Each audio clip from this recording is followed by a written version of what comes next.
Everybody, if you would, we'll stand and recite the Pledge of Allegiance.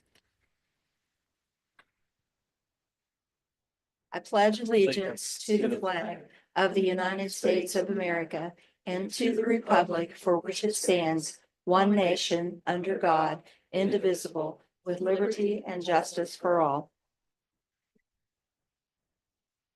Mayor Kim Harrison Edwards. Here.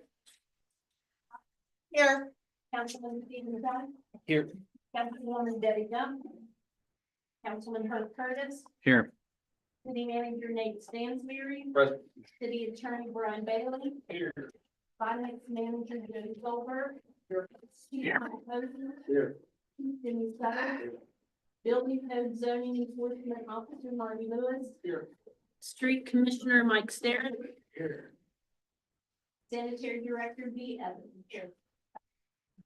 Okay, do we have any visitors logged in? Okay. Next, you have minutes from the regular and two special sessions in the packet. Are there any additions or corrections? And if none, I'll entertain a motion to approve as distributed. I submitted the one small addition or correction I submitted today. So. Oh, you already did that? Oh, wow. You're good, Judy. It probably is. Sorry about that, Judy.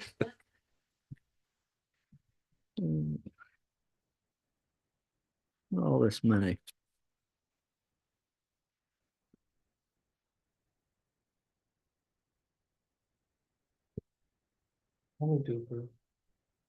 Okay, there's a motion to approve. Is there a second?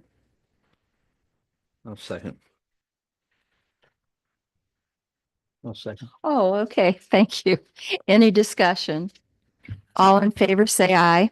Aye. Opposed? Motion carries. Next, reports of city boards, commissions, and outside agencies. We have a cemetery board meeting on Monday, the 13th at 4 p.m. The Landmark Commission meeting, I'm not sure what the date of that next meeting will be.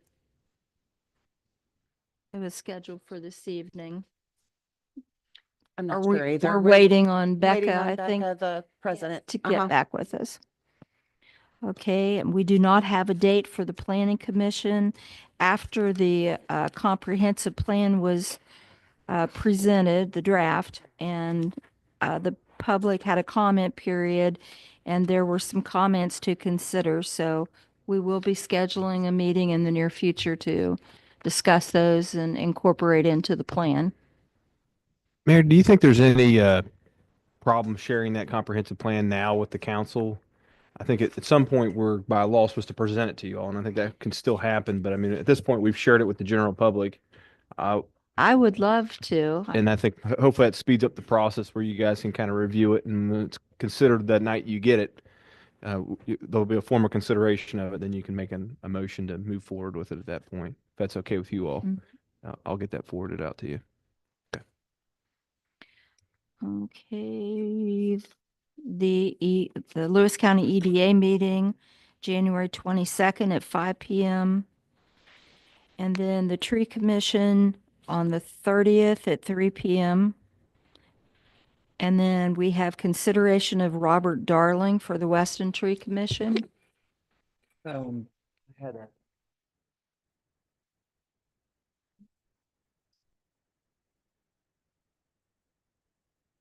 Would you like to make that motion to table? Yeah. Let me find it again. Where was that at?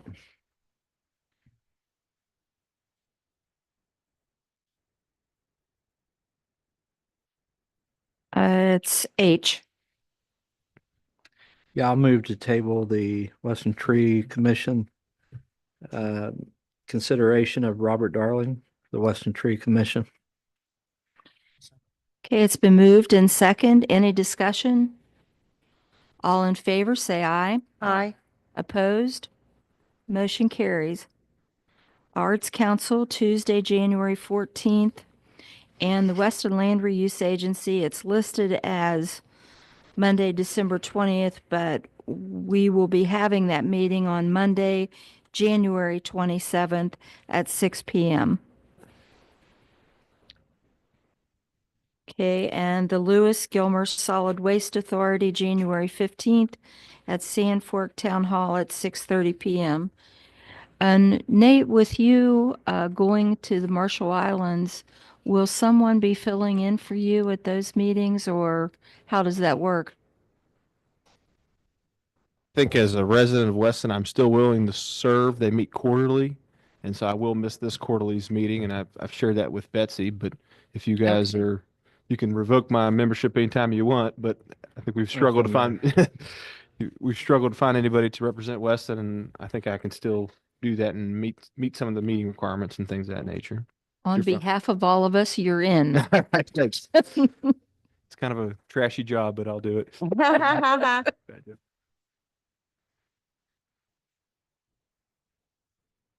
Sanitary Board of Directors report. Mhm.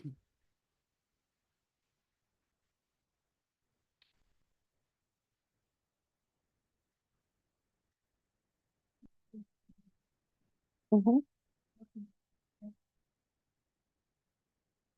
thing I will add in here is, billing for December was $168,681.44.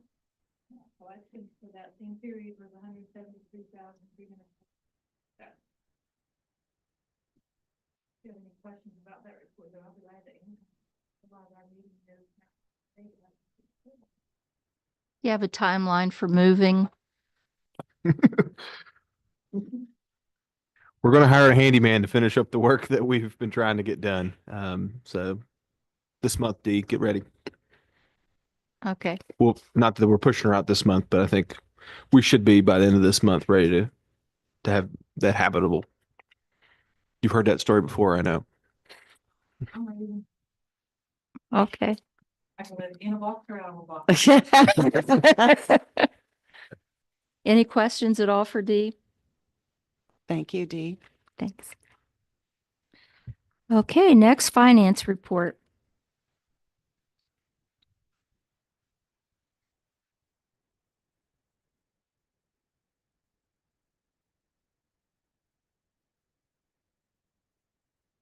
Several updates I want to give you first. First, I talked to you before about municipal fee collections, because the due date changed this year. I've been, wringing my hands a little bit, waiting to see what was going to happen as we got closer to the due date. In the month of December, we collected $85,120.62 for municipal fees. And so far in the first week and a half of January, we've collected another $7,514.03. $7,514.02. So since the beginning of December, we've collected a little over $93,000 in municipal fees. About 20,000 of that was in past due collections. So I'm happy to report that that's about what I was hoping to see this month. In the month of December, we also received about 50 online payments. That's the heaviest month we've ever had for online payments. That excites me because administratively, that's about 3 deposits we didn't have to prepare and take to the bank. When you have a small team, it's sometimes hard to get things like that done. So I say this a little bit of time. The transfer of bank accounts is about half complete. Those funds that were being moved to United Bank have been moved to United Bank. However, we're not yet set up with online banking, so I can't pull those statements on the first of the month, like I can the Huntington Bank statements, which is why those statements are not in your report, because right now I'm waiting on those to come in the mail. But I'll get set up on online banking and I'll be able to pull those in the first of the month in the future.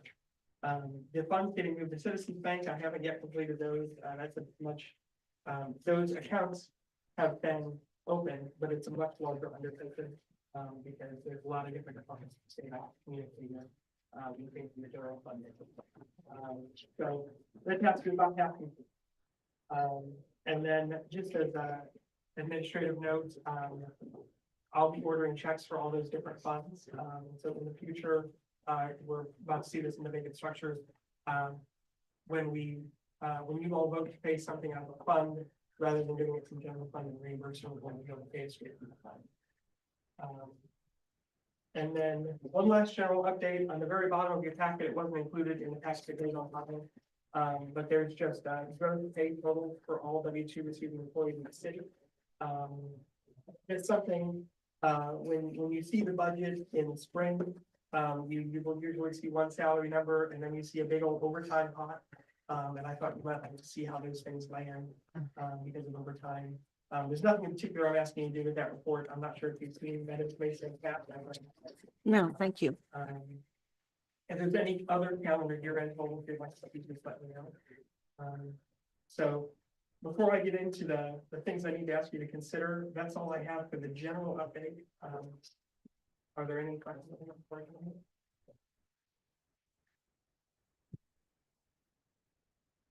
If not, I'll first direct you to page 58 in your packet. Not only was this month a good month for municipal fee collection, but it was also a good month for vacant structure fee collection. Like Jason between them, vacant structure fee collection takes 2 pages this month, for page 58 and then page 60, for a total there of $5,806. I would ask you to move that amount from the general fund to vacant. There a motion to make that transfer? I'll move to transfer. It's been moved and second to transfer $5,850 to Vacant Structures Fund. All in favor, say aye. Aye. Opposed? Motion carries. Go to page 62 in the packet. That starts a few pages related to demolition on High Street. We would all voted to pay for half of that from vacant structures and half of that into that fund. Because we didn't have checks from the other funds, the way that we could actually pay it off. We just finally finished paying for that on December 11th. There was some accusation of damage, some of their neighboring properties, and so there was some negotiations for a while, but that was finally settled on December 11th. So I have a total now to ask you to transfer from the vacant structures fund to the general fund, to make the general fund whole. And that is on top of page 62. It's circled with a post-it note. It's $15,701.05. And all the invoices that substantiate that are there attached. I think through page 72 or something. I'll entertain a motion to transfer the $15,701.05 to the general fund. So moved. It's been moved and second. All in favor, say aye. Aye. Opposed? Motion carries.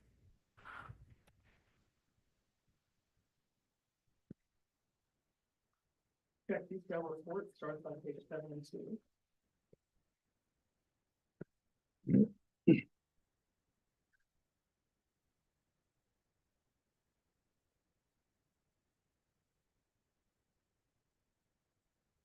There are a list of vacant structures in here.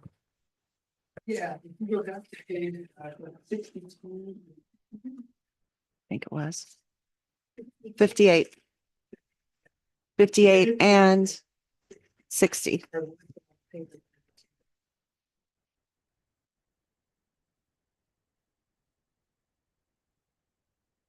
That's not a list of all vacant structures. It's just a list of the things that you, would you like to see an updated list of all vacant structures? No, not right now. That might be nice. Thank you. That way we can make sure that our wards are. Yeah, uh-huh.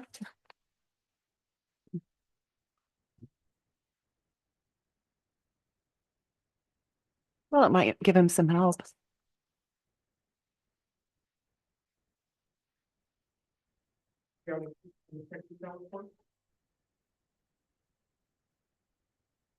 If there are no questions, I'll entertain a motion to approve the expense check detail report for December. I'll second. It's been moved and second. Any discussion? All in favor, say aye. Aye. Opposed? Motion carries. now I get to cover beds. So that's the budget revision. Yes. So first I'll say the budget revision covers really, there's 4 revisions wrapped up in one in this. First is the Fair Labor Standard Act changes, dealing with labor, salary savings, seen related to that. There's the grant, for tear down structures. There's gonna be a change in snow removal. We kept the same snow removal budget for the last couple of years, and it's been sufficient for several years, and it's not gonna be sufficient this year. And then there's a lot of changes related to, the resolution we have later on the agenda to postpone the first 2 fire fee billing. As a reminder, by not billing the first 2 fire fees, there needs to be subsidization, I guess, of the fire department with general tax dollars. So not sending those fees has an impact across the entire budget. And that's what you're about to see in our explaining. So that starts on page 82. It's 3 pages long. And the way this works, this format comes from the state auditor's office. The changes in revenue are at the top of the first page, but then they're continued on the second page. The changes in expenditures are at the bottom of the first page, and then they're continued on the third page. So I'll start with the revenues. Gas and oil severance tax. So this is just right-sizing this. I told you about this maybe 2 months ago, that there was a prediction it was going to be a great year, and then it wasn't a great year. So we were about $25,000 over budget when I actually came in there, so that right-sizes that. Fines, fees, and court costs. We usually budget that very low. We budgeted at 500. We've already brought in about 8,000. So I'm asking you to up that to 8,000. Licenses, I'm asking you to decrease that because we don't look like we're on track to see 15,000 there. Building permit fees, I'm asking you to increase that because we are on track to see really probably close to 30,000. I think 20,000 is a conservative estimate there. IRP fees, which is the Interstate Registration Plan. That's one of those things we have no idea how much is going to come in any given year from that. Each quarter, you can't even predict it, even by looking at the previous year. Yeah, there's no, and I've talked to the state about it, and the people in that program are like, yeah, don't kind of understand it. Okay. It is what it is. So in the past, I think we've seen as little as $80,000. This year, we've already seen in the first 6 months $90,000. Mhm. So I'm asking you about that to $100,000. That's pretty conservative. It'll probably be more than that, but I really don't know. Right. We don't know from quarter to quarter. Municipal service fees, that line 341 is where we look delinquent fees. So all the new fees going out show up as either police protection, fire protection, fees. But the old fees going out, or the old delinquent fees being paid, show up under that line. We budgeted really conservatively, and we've already seen $35,000 come in delinquent fees, so that's we got that. Then if you switch to the second page, see the rest of the revenues. That's page 83. Parking meter revenues, we've seen an increase there from what we project. We project that really low. Police protection fees, based on what's already come in, I think we can project a little bit higher on that. Same with the street fees, 2 lines lower. Fire protection fees, then is what really gets us. So we're decreasing our projection there by $660,000, $660,460. But state government grants, we're increasing that by $270,000. That's the DEP grant for tear downs. And then sale of fixed assets, that's when, if we would take something to Jerry Stouts or something, we never budget any money there. But this year, the Ford Explorer that we're riding is using for cats, when it was totaled and we turned it into West Virginia Ford, we sold it to them. They got about $4,000 from that. And I'll explain in a minute. I was scraping to find every penny to make this balanced budget I could. So I'm asking you to go ahead and budget that payout in there. So the first thing I'll say before I go on to expenditures is, in the past couple of years, when revenues have come in above projection, we've not made budget modifications for that. We let those things be kind of things that keep carry over the next year. So it isn't without concern that I make those modifications. I think I was trying to present a balanced budget, and the state prior to presenting a balanced budget. But there should be a little bit of concern there. Because our budget works because we always have at least $500,000. So if we want to see that next year, we cut $500,000 from the budget. Is a pretty hard question to answer. And then, so those little bumps that normally feed revenues, I'm accounting for them now, which is something we don't want. So now if you, at the bottom of page 82, I'll start going through the expenditures. First, there's a change in the city manager's office. We had talked about the possible creation of another position. And that assumes a lot of things that we previously discussed. We're not asking you to pull the trigger on creating another position tonight. But the increase there is basically just the decrease in the city manager's salary balanced against the creation of that position. Decrease in the finance office, that was related to change in the Fair Labor Standards Act. So salary only stayed there. Decrease in the city clerk's office, that is related to that position that we're kind of shifting around into the city manager's office for right now. Creation of a new department, which is the city engineering department. There's an increase there to DEP, but you see that it's not the same as the grant. The grant was 270, the increase is only 213. So what you've got there is a savings from the FLSA changes, as well as we had budgeted $80,000 in total on the demolitions, and I'm suggesting you take that down to $30,000. And we've already spent 15,000 on that, so that leaves about 15,000 as a cushion for Marty if it gets to that last house and needs a little bit more than the grant cover. It will increase to City Hall. That's all related to the changing of positions. Major decrease to contingencies. $25,000 is the historic number we use in contingencies. It was exciting this year to get the budget a little bit more than that, a little bit more aside, but we need to decrease that by 44,000 now. A little increase to the police department. Whenever we budget for unfilled seats in the police department, we always assume it's going to be someone brand new coming out of academy. The police department saw an addition of a tenured police officer this year, DJ Curran. So that required a little bit of an increase in personnel in the police department.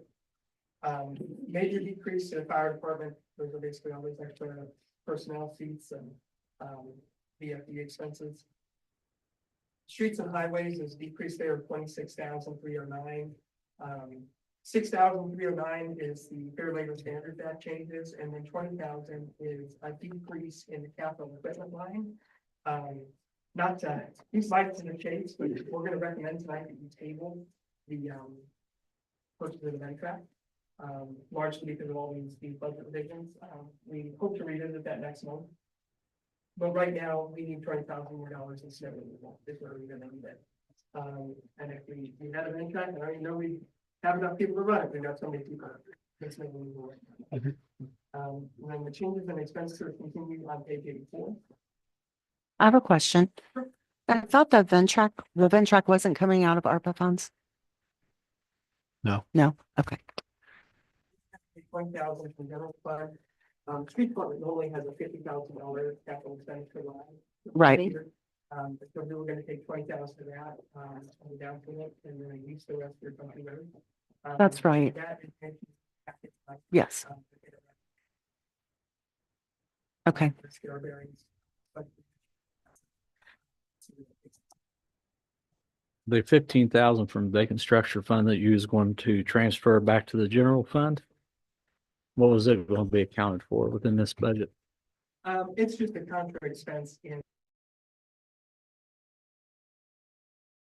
On the line. So why couldn't that have been used for Ventrac? Not to throw things off. I mean, we can get through this, but why couldn't that have been used for the Ventracs? Well, you can, but then we've not increased Marty's budget. I'm not worried about Martin. No. As it stands, I think he has spent like close to $32,000 in demolitions. Right now, he's got budgeted 80,000. We're reimbursing 15,000 now. That's going to set a contract expense in his budget. That brings the expenditure basically down to 15,000 from that line, and then we're reducing his expense from that. Mhm. So we could do it a different way. We could increase reimbursements revenue or transfer some other funds revenue by 15,000 instead. But if we did that, we'd have to increase Marty's budget by another 15,000. Mhm. So it doesn't really save us any money. He's already bookkeeped for it in another place. Yeah. That's him and I are, He he's a better bookkeep- he- bookkeeper than I. He I'm a, bookkeeped before we approved it. well, no, not necessarily. I think you guys approved it and then how he entered it into the books made it already hit Yeah. essentially. So we're catching our books back up by the reimbursement you already approved. And Mhm. that's already taken account into here. So it's, in the Nate system, I use basically the cash envelopes, right? And we would have $15,000 coming in that we didn't have anywhere. Yeah. Joe's a better bookkeeper than I am. He's not using the cash envelope system. He's putting contra expenses in there. So he's already got it accounted for. Mhm. It's going to come in because it's been approved. Yeah.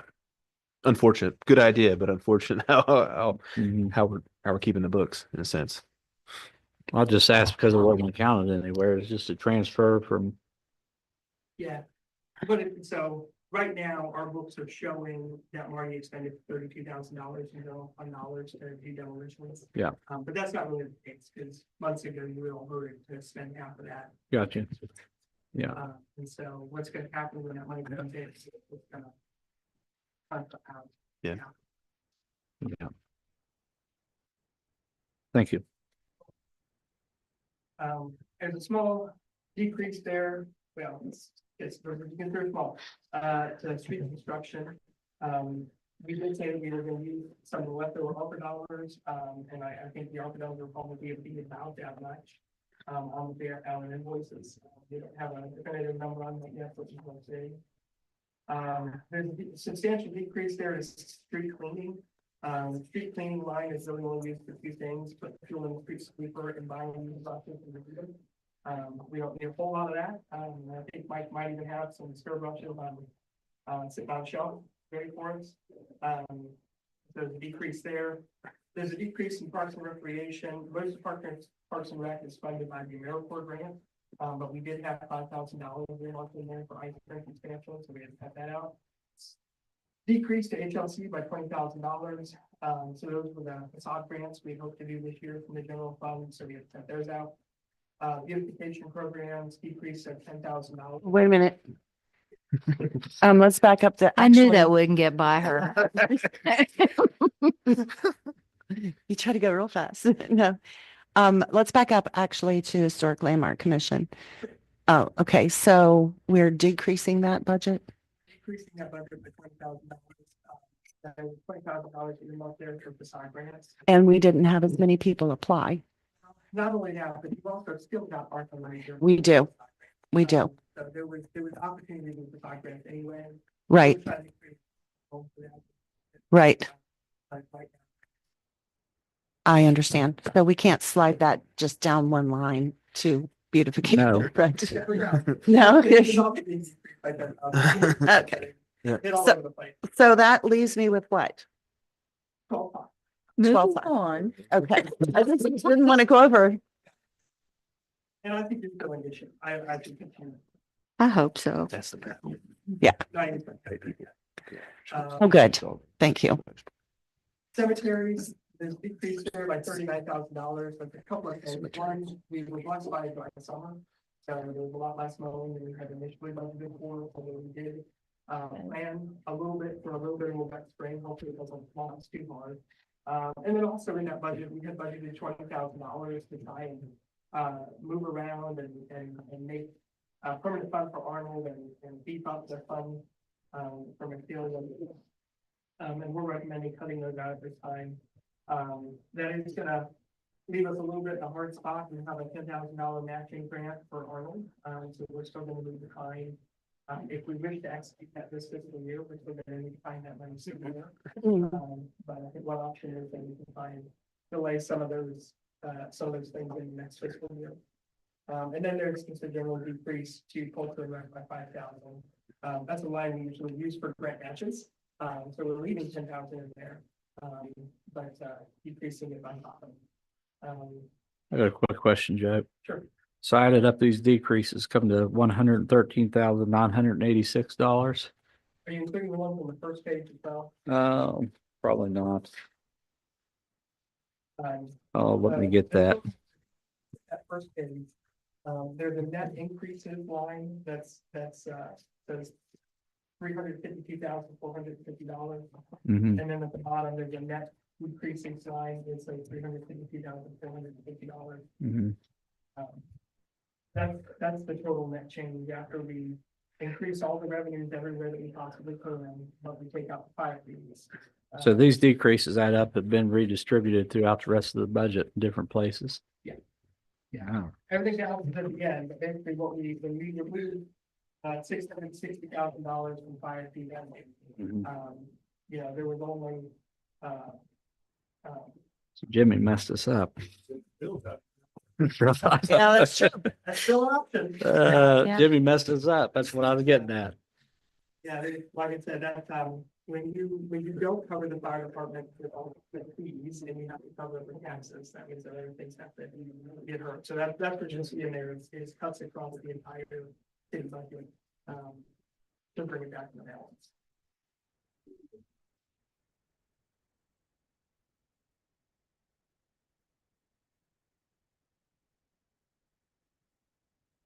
I'll show you this, Debbie, real quick.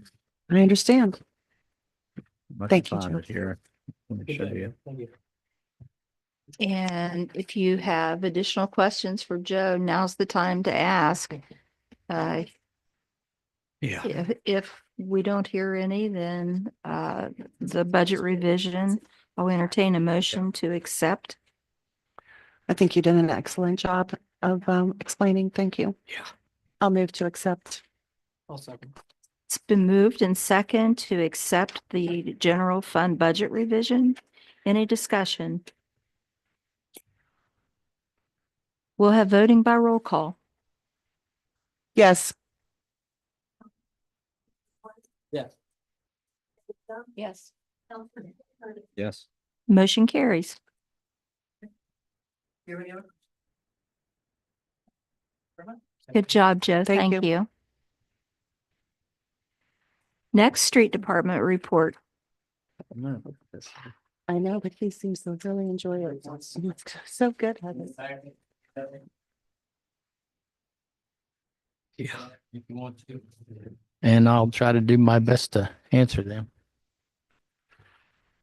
But we have, it looks like from last month to this month, yeah, there was more on last month than there was this month. But to be honest with you, next month is only going to be one: snow, snow, snow, snow. Just letting you know. But if you have any questions, I've got a question. okay. I know we're in the middle of snow removal and busy with winter now, but when do you foresee the planning starting for the mowing and projects in the spring and all that? You want to start on all that in the next month or so, or Mowing of, just all the mowing projects for the spring? When will you all start planning and putting something together for what's coming up instead of us waiting till correct. March or April to start doing things and putting out fires? I think Nate and I discussed this, that like on the paving and stuff like that, we're going to get a quicker handle on it this time. Yeah. And of course, we're still had JF Allen under contract till June. So that will be one thing that's handled. So we just go around and check the streets, and after the snow and stuff gets off the herb. The mowing, I'm assuming that mowing comes under Marty. I don't know that for sure.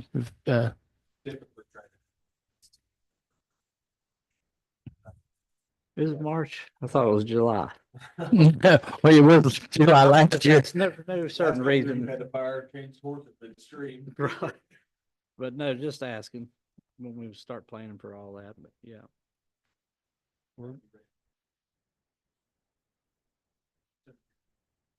Yeah. Thank you. Any other questions for Mike? Thank you. Police department report.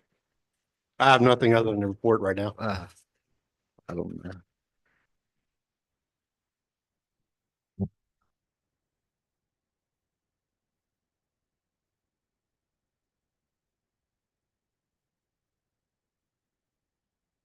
Very professional. I'm noticing that the peer liaison reports Um, it looks like this employee is reaching out to a lot of folks. Can you hear me? I'm looking at the peer liaison employee.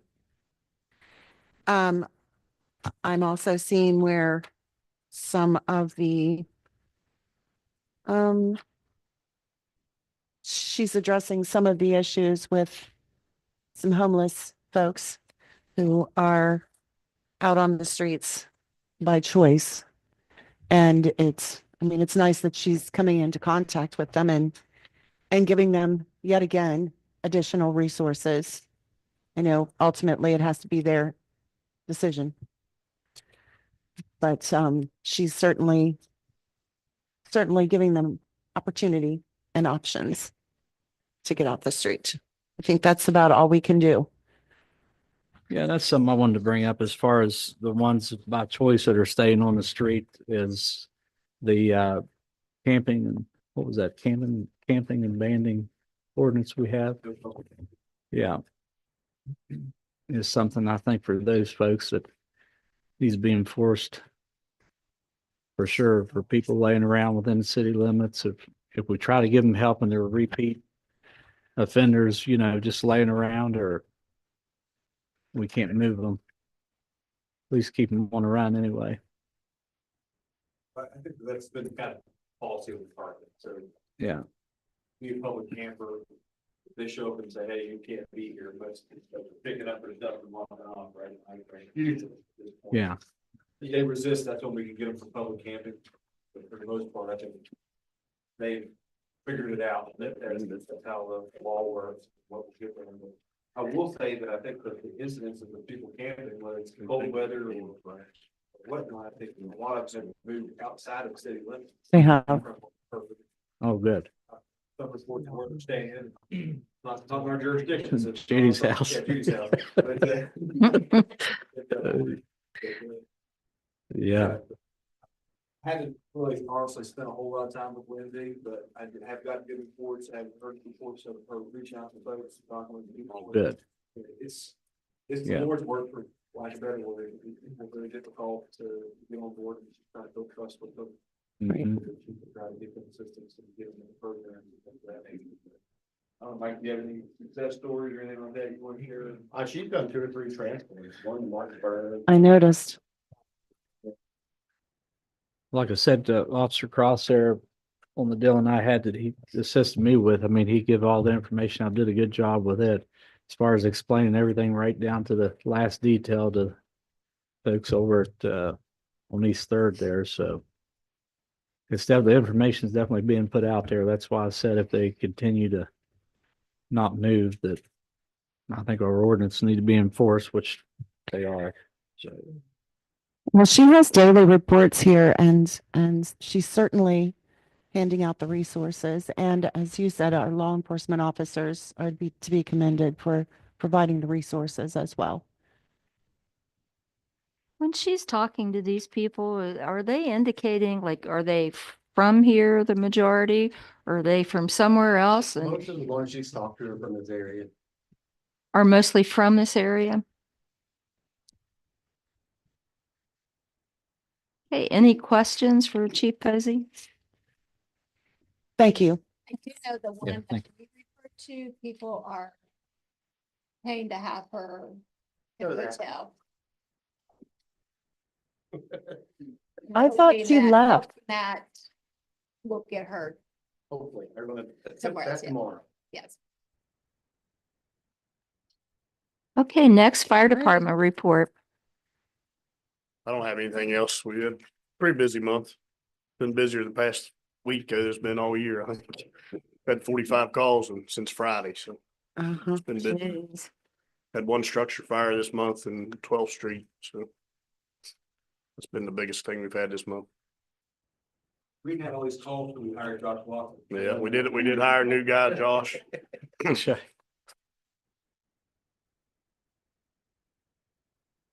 Questions for Chief Settle? No, thank you. I know you're busy. I hear it on Yeah, the scanner during the day. thank you. Thank you. Next, building code zoning. Reports there in the packet, and I put some year-end numbers in there for you to look at regards revenue from building permits and things like that.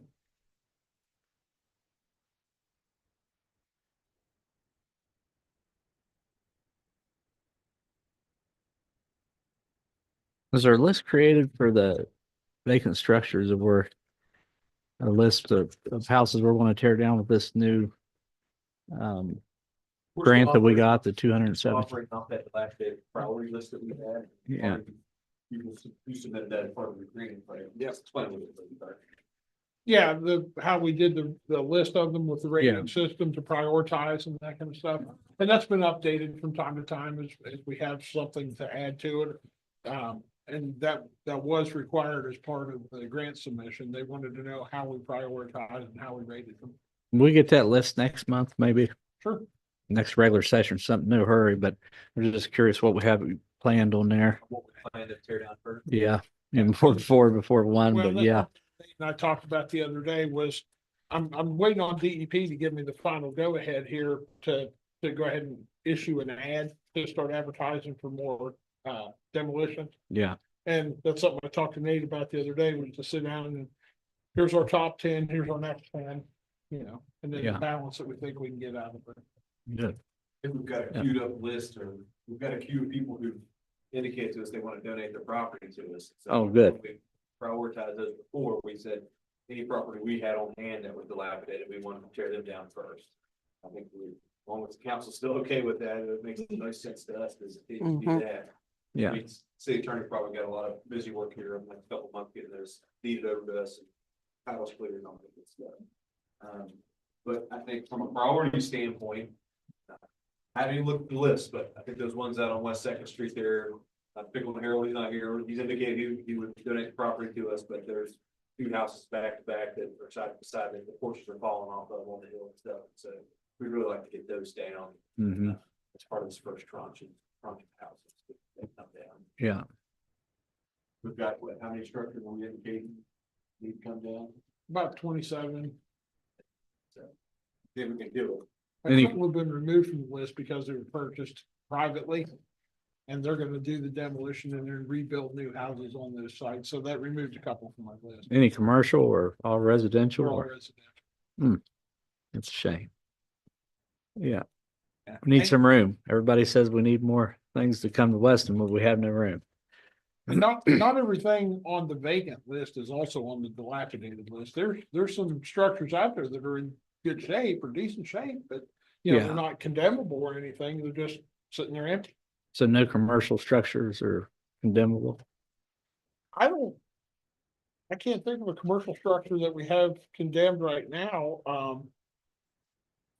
There are some empty and Nate and I and can't remember who else was there. We met with some people from Virginia that were talking about the Danzer building up here. Yeah. Wanting to put some commercial space in the bottom and they want to move in the upstairs. But we've got a few empty commercial lots, but we don't have, and a couple empty commercial buildings, but nothing that's ready to be torn down. We still charging for the vacant lots. The 67.50 or whatever, that's the municipal fee for vacant lots. Yeah, that's Yeah. all been, You got any it's vacant not lots? my we change department, but for it's all you? been built out. Yeah. Yeah, all right, thank you. How are we with the vultures? I was over there 20 times today. There's not a single vulture over there now. I think a lot of those black vultures got cold. They split for the south. Oh, I'll be darned. I didn't know they were migratory. Yeah, they're way out of their territory up here. Normally, their only foothold in the United States is southern Florida and southern Texas. So because we've had some warmer summers lately, they've migrated north. Yeah. But there weren't even any turkey vultures flying around out there today, so there wasn't a single one over there. Good. They are gonna, They'll be back. the USDA is gonna relocate the trap to a different location and try a different place. Okay. Questions for Marty? They hang around Fourth Street a lot on that flat roof. Yeah, there wasn't one over there today. But with this snow and stuff, I'm sure they've gone south. Okay. Okay, next, city attorney's report. Thank you, Marty. Thank you. Thank you. Thank you. I don't think mine. I think a lot of my stuff is tied into our old business and new business. I've made very little headway with the American legal stuff. I've been somewhat distracted with some other tasks and just general learning and trying to stay ahead of we'll just say trying to understand what the law is concerning things like first due fire fees and whatnot. But that's all I have, to be honest with you. And city clerk's report, you have that in the packet. Hmm? The Fun Fins and Feathers taxidermy Mm-hmm. for the month of December. And next, city manager's report. I didn't put anything in the packet. I frankly ran out of time this week. But I would just say that this was kind of a shortened month with all the vacations granted by the governor or holidays declared by the governor. With the holidays and things of that nature is really, we pushed us back. And then of course the snowstorms and things of that nature have played into that feeling as well. Just for the public's sake, I'll state that we've had numerous conversations about the first due fire fee in the last month with our delegate representation, both Patrick and Adam. I think I'll put it bluntly from my side. It's been a very frustrating experience going back and forth with the delegation. Not personally frustrating or personally towards them, but it just seems that ultimately the city's voices aren't really being heard, and that the through the month's worth of conversation, I think I forwarded you guys a proposed bill that really just looked like it was going to punt the issue to the county commissions and give them a right to raise fees, and then kind of cut the ability of cities to raise any fees, which I think inevitably leads to a conversation about, well, if we can't be reimbursed for the service, are we going to provide the service? And that's the natural conclusion of that. And so that's a huge whale of a question that is not being spoken to by the bill being proposed. And I think that's where I come from when I say it's been very frustrating, because I feel like Jimmy and Brian and other folks from Buchanan have done an excellent job explaining the position, explaining the struggles of what we're seeing, why we're sending these fees out. But ultimately, it seems like that has fallen on seemingly deaf ears at this point with the volley that was sent back with the proposed bill. So my advice is the council is to pay a lot of attention to what comes out of the legislative session. We've had conversations with the municipal league. They're going to have us on speed dial. Our understanding is that really it's going to start cooking sometime in March when these bills potentially will show their faces and things of that nature. And they plan to have and have been having conversations with Delegate Burkhammer and I think Martin as well in the last month too. So this isn't just a fire fee problem for Weston. I think that currently in its current iteration, it's going to be a whole problem for the entire system across West Virginia for municipal fire departments that are providing this service outside their boundary. And I think what's become even more clear in the last month is that as we've talked through the ramifications is really there's a third party involved in here. And we've never really spoke to it too much, but it's the State Fire Commission and the fact that they've assigned these territories for probably good reason, but there's not really a clear process for how they've done that necessarily. And I think that we're all sitting here with the understanding that they've assigned us that area to respond to. And so if a fee isn't possible, then I think that we're kind of being gun to the head told by the executive branch of the government, the administrative side of it, saying go serve fire to these people. This is your first response area. But we're being told by the legislative side that you can't get any of the fees back for that service. And so that's a huge conundrum and a huge, I don't want to say constitutional question, but I think it does have some kind of implications like that of it's almost, yeah, what's taking, is that the word we've been bantering about, is that it's a situation that poses where you can't make somebody provide a service and not pay them for it, essentially. And if you do that, you're stealing, taking, whatever you want to call it.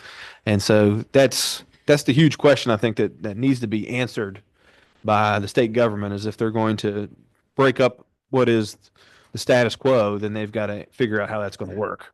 Because what's being proposed right now, from my opinion, doesn't work. It doesn't speak to that at all. So- Do we legally have to provide the service right now? Well, that's kind of our understanding. I think that the State Fire Commission is telling us, yeah, here's your first area to respond to, right? You want to speak to it? If I was reading some of the code of regulations today for fire, if you don't provide if the fire marshal says, hey, you all have been given this territory, if you show a habit or a pattern of not providing service or whatnot, then you start to get dinged on funds or penalties or whatnot through the fire commission. And if I'm saying that wrong, Jimmy, tell me, because you see, I mean, yeah. And so there's that punitive threat from the fire commission of you better do it or else. And whether they come after you or not, I don't think that's an excuse for not adhering to their mandate. Well, I think you walk down this logical road, and we've tried to do this, and it's like, let's say tomorrow we gave up their first due area, right? And they assign it to another fire department in Lewis County. Or they responding, there's a pretty good chance that they're not going to have the manpower to be out there. And then our mutual aid agreements are going to say, hey, boys, go back out there and cover when they don't answer the call. And that, creates another pressure on us and say, do we want to have mutual aid with these volunteer fire departments going forward? That's a real question, if that's going to be the paradigm, right? Mhm. Because they're not responding to calls in our area very much, and if at all, and then we're going to be sitting there running these calls, and we're not even going to be responsible for the area. We're just providing backup service. And so I think that I will give credit to the delegation. I think that they're seeing that it's a lot more complex of an issue than they gave it credit for. Yeah. But I don't know if that's going to spur any kind of action that's beneficial to us, frankly, at this point. That hasn't shown itself yet. And then I think there's a whole host of things we've been working on. I can give you an update on, but we had a meeting with Walmart today to discuss, the possibility of annexation. We offered some ideas. I'll say at this point, I think it's not worth disclosing, or at least stating publicly and all that good stuff. But Councilwoman Gump was there. She brought JP Alkire from the high school. I thought that was a great. I want to give her public kudos on that. That was a great call. He was a great contributor. So JP, if you're out there, we thank you for being there. And we had the Chamber of Commerce and Ray from EDA there as well. And I think that those folks being in the room, showing support for what we were saying was great. And so I just want to publicly say thank you to those folks for attending and being a part of that meeting. I think this is conversation 3 or 4 now with Walmart that's been kind of formal. And I would say this is probably the most positive feedback we've had from them. It was good back and forth. I think they really understood our situation. It doesn't mean they're ready to sign up for anything tomorrow, but I think that there was a commitment made that there was at least going to be further discussion and some feedback on where they felt the issue stood, and not just a yes or no and see you later. So that's about all I think I'll add. But if you guys have any questions on that or whatnot, feel free to ask them. Or if you want to catch me after meeting, I'll give you a little bit more in depth. I just have one update. quick Yeah. question about it. What's the main concerns for them at this point? Just a couple that they brought up. And I think the message, and I'm not trying to be mean to Walmart, but I think originally their message has been, we're fine. There isn't an issue that they feel they need to address or see the city addressing. And I think our tact today was to say that, frankly, we need everybody rowing in the same direction, from revenue base and all that other kind of stuff. And we don't view ourselves as Weston just here to collect a tax and be able to do whatever we want with it. We took a different tact, saying that, we've got US 48 Corridor H coming, and we really don't have the resources citywide or countywide at this point at our disposal to probably make the proper investments in our area to get those things forward. And so we really approached it to Walmart as a partnership, in a way that we think that if they come in, we can specifically, I'm going to use the word earmark and different legal instruments the state has available to be able to take some of those dollars and specifically earmark it towards improvements in those areas to prepare for 48. And I think that that piqued their interest. And they see the value in that. And that was the kind of, I'm going to use the word argument or thought process that they were looking to see, it seemed like.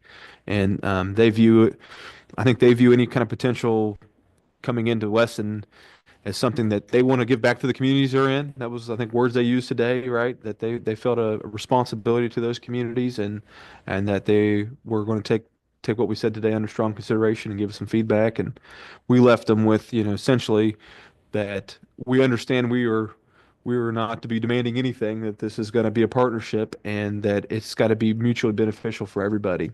And I think the question that's going to come before council, if they have interest, is how do you kind of assure somebody that you're going to be a good partner long term?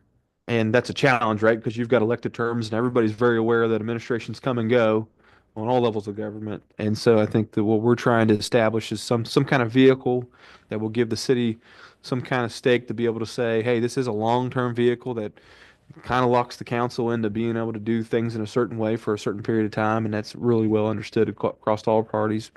And that's hopefully an arrangement that we can smartly negotiate that allows us to then take that same deal, for lack of a better word, and take that to other businesses that aren't annexed in and offer them that same thing.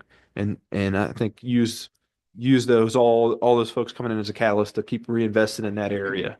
And I think city businesses potentially might be a part of that equation too, along that corridor H gateway that comes into roughly where CVS is, that businesses along that stretch may have some of their dollars contributing to a program like that if we so choose, and be able to really say we're partners with them and things of that nature.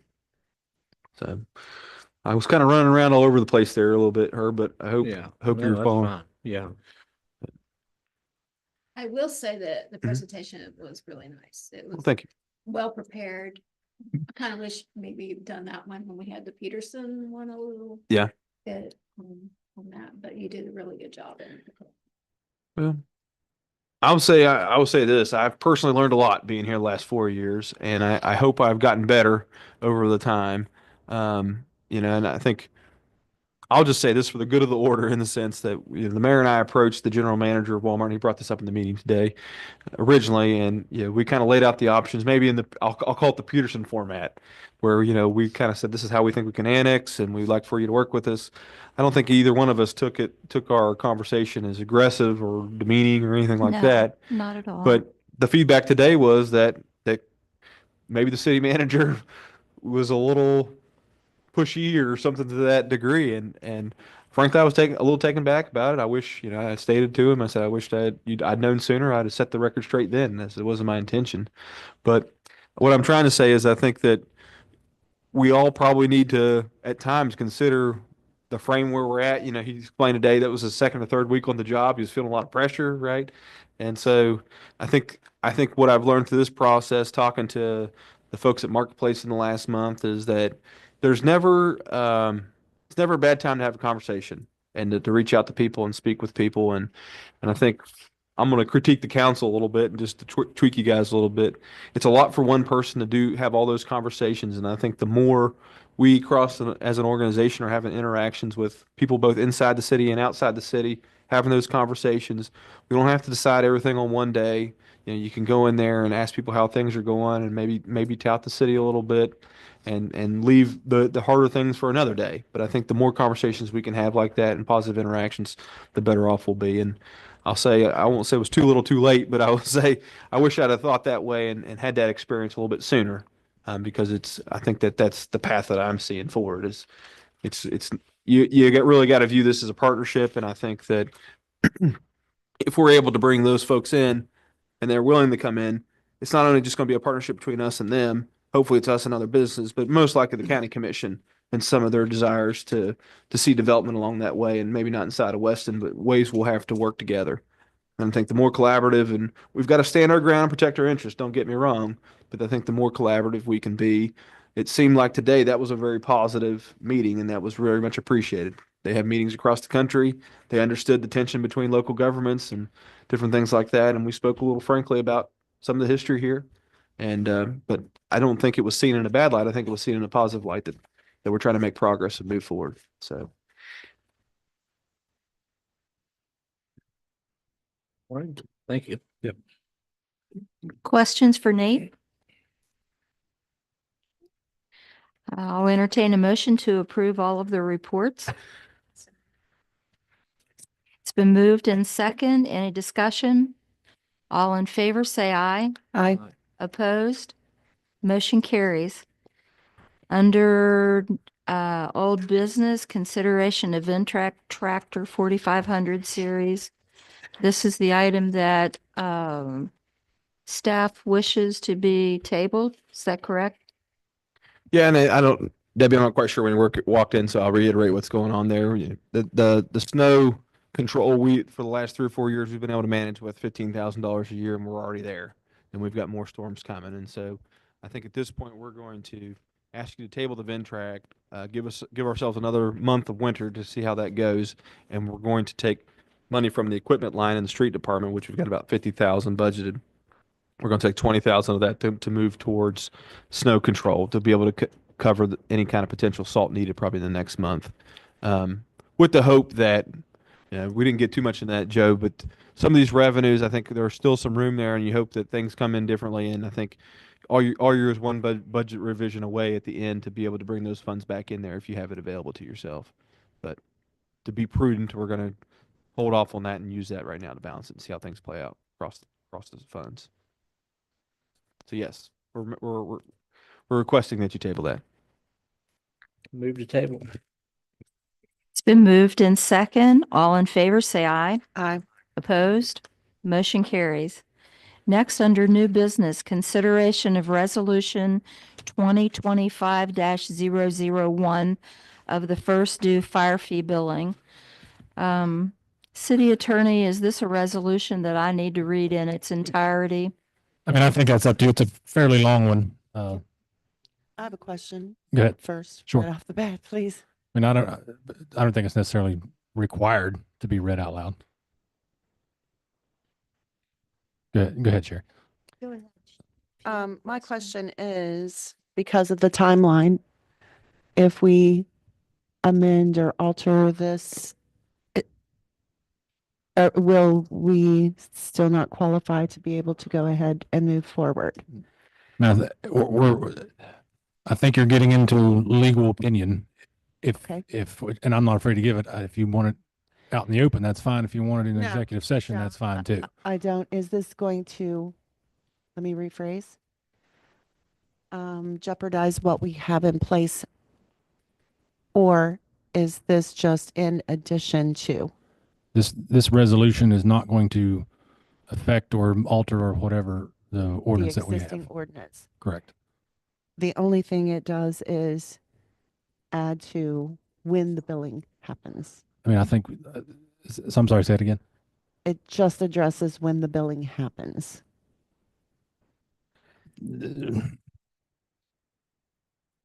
Kind of. I mean, yeah, it's Why are we It- doing this? because I think there's a overture from the legislature that, hey, let's all work together and let's see how this session pulls out and see if there's a rule that can come out of this legislative session that can be satisfactory to all parties.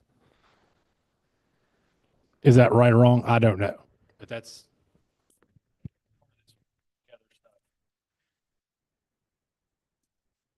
We're laughing about the working together stuff.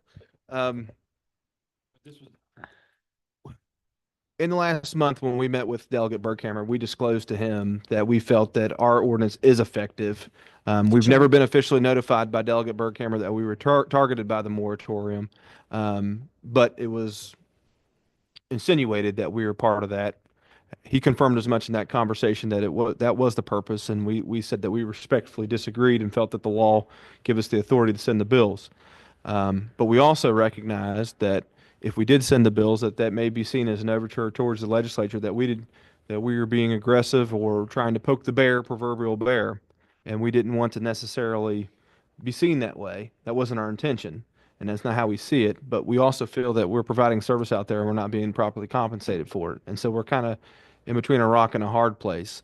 And so through numerous conversations, we felt that we didn't ever want to get into a situation where we went along with whatever the legislature thought they were doing and putting a moratorium on us, but we wanted to state it explicitly that we didn't agree and that we were going to have resolved that we didn't agree with what they were telling us through the back channels, that we were under a moratorium. We're not trying to pick a fight. We're going to give them the ability, I guess, to try to figure out the problem. And hopefully that would be seen in future, any kind of court or legal contest, that the city of Weston didn't ever assume that we were under a moratorium, that we assumed that we weren't, but we were trying to be a good partner. And that was kind of from those conversations, we all kind of kumbaya'd and said we wanted to try to work together. I think after going through this budget exercise and seeing the bill that's being drafted and presented to us, I'm of two minds on it, frankly. And I think I'm probably not in a good headspace to give you a good, fair recommendation on what you should do. But I think that's the lay of the land as far as why we're here with a resolution, is that we feel that our bill was passed before the June 30th moratorium, and that we have every right to send the bills out. And we're stuck in a situation where if we send those bills out, we may trigger some kind of legislative action that increases the pain placed on municipal governments. And that we feel like we've been targeted, and we feel like essentially they've confirmed that they've targeted municipalities and their ability to strike these fees down. So unfortunately, in politics, that's where you end up, is that you try to negotiate and be seen as a good partner. And so we present this resolution to you as kind of our good faith effort to reserve our rights for any kind of future dispute, but also try to give them space to iron out their fire fee concerns. So that's why it's presented to you. I think that's how we feel about it, right? As far as our legal standing, is that we're really not giving away any kind of farm here. What we're really giving away is the ability to charge a fee that we feel rightfully should be charged, and that we're being told that maybe you shouldn't send that fee out, maybe it's going to affect other things. And so that's what that resolution speaks to. We wanted that documented. We wanted you guys to recognize that if you so choose, and then that'd be, as a resolution, we wouldn't send out the bills. If that's how you decide to do it, and we'll allow the process to kind of play out. See where it Did they goes. explain any type of concern at all as far as this whole situation, like it was too much at one time, or, I mean, where are they coming from? Just to give us an idea, something to think on. And it doesn't have to be a long explanation, Yeah. but I mean, I think this is purely speculative on my part, but I think people don't want to pay for fire service yeah, and get the service and still get the service. yeah. I think that's what it boils down to. And couched under some theory that they don't have taxation or they don't get representation on council. That's been tried numerous times in court, and every time it fails, because it doesn't matter if you're represented or not. You're using a service, Sure. and you have just as much requirement to pay for that service as somebody in city does. Did they insinuate at all that they would even come close to entertaining a smaller amount, or? If I can be frank, I think we've been all over the spectrum with them, and we've tried to pin down their concerns, what their perceived problems are. We've offered solutions. I think at one point I said, "What's your number?" And we get a lot of deflection, redirection, no commitment, that kind of things. And I think at our last meeting, I asked, I said, if we tier this, I think with Buchanan Group, didn't I ask that question, Jimmy? Tell me if I'm wrong. I'm getting meetings mixed up, but I asked them if we tiered this, would they allow this to go away? And they essentially said that the genie was out of the bottle, and that there was going to be some kind of resolution at the legislature, and that the bill wouldn't die. I asked a follow-up question to say, why is that the case? And, I got more runaround. I got, the governor took some blame that it was a governor's bill. I said, well, was the governor the one that proposed it? And they said, well, he was the one that put forward the bill. But I think what really came down to when cross-examination was that our legislative group was the one that got the bill to the governor's office to get it in the special session to pass a moratorium. And so from that conversation, I think we reiterated again, is there a way you see forward that we could we could change our municipal fee now to appease this and make the moratorium and all the law stuff go away. And I asked that question, one, for the good of the Weston Fire Department, but also because this is a huge quagmire across the state that I think we may be wading into. And the answer was deflection and not really any answer or confirmation.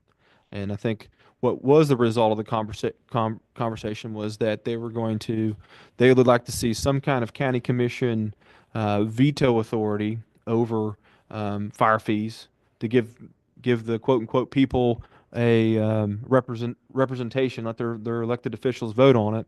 And I think what we've backed them back saying that's fine. Maybe we can go along with that, with the caveat that there has to be a poison pill of sorts that says if you're going to say that you can't charge a fee, then you're going to be responsible for that fire service moving forward. I was gonna say some And- type of skin in the game. For Right. that. And I think our county commission, I don't want to speak for them, but I think they said we would be okay with that.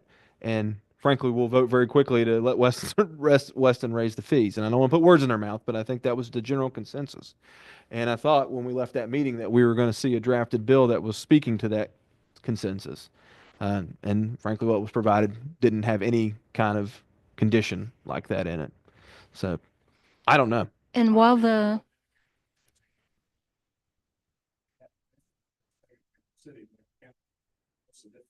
Yeah. Well, I can tell you what the difference is tonight for us was the budget revision.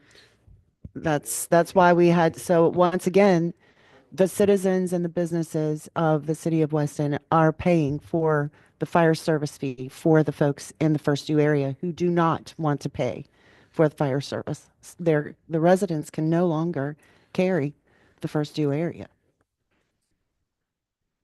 Yeah, it's not. Right. Well- not the individuals, they want fire protection. It's the Yep. who are quite adequately contained. In this conversation, I explicitly asked him, I said, well, from our standpoint, we haven't had a whole lot of complaints. You know, we had the petition process, we got that. But we haven't really, outside of one business owner, we've had, and I gave him credit and I won't speak to his name. That's the only approach we've had from anybody. Now, according to them, their phones rang off the hook and all these other things. And I said, you know, I think the process in a sense was violated, that you should have referred them back to us so we could hear that feedback, not run down to the legislature and try to change the law. But that's not what occurred. And I think that's kind of the hiccup in all this, is that we can't figure out what the issue is. I mean, it seemingly is coming across that it's too much. That's kind of the general feeling. I think when you approach them with that argument, they're like, well, we're willing to pay, but we just don't want to pay that much so soon. Well, tell us what it should look like. But I think if we're going to change it, we've got to have assurances that we're not going to get locked into a scheme that the legislature is going to then, you know, not allow us to do anything differently. And so we can't seem to get that assurance from them either. So that's well, left us in this a predicament. legislative session is going to be interesting to watch because while the moratorium was focused on those fees that were enacted after June the 30th of this year, any bill that's introduced, from what I understood from our meeting, it's going to be focused on all those who are operating a first due fire fee. So those that have already been in place all over the state of West Virginia will be affected in as much as how they collect it, how much is collected, and who it goes to. So I'm sure that other counties and cities are going to be watching this. And I think that we are being very fair-minded, and I applaud the staff's efforts for putting together this resolution and trying to show a good faith effort. And if you read the last paragraph, we are giving them till the end of the regular legislative session in order to introduce and pass a bill to settle this complex issue before we make a decision to send out those first two bills. And I want to say issue, I don't think there's an issue with cities providing fire services. I think the issue is the areas that are outside the city, people don't want to pay for that. So it's not I don't think it's some kind of earth shattering, oh my gosh, we got to change the whole entire constitution type issue. It's just it's just people don't want to pay, even though the law says they have to. Your opinion, Jimmy?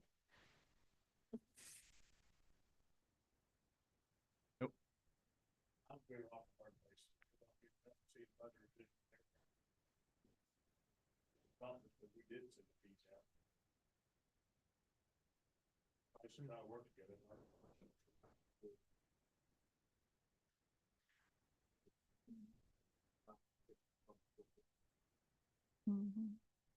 You want to say something, Marty?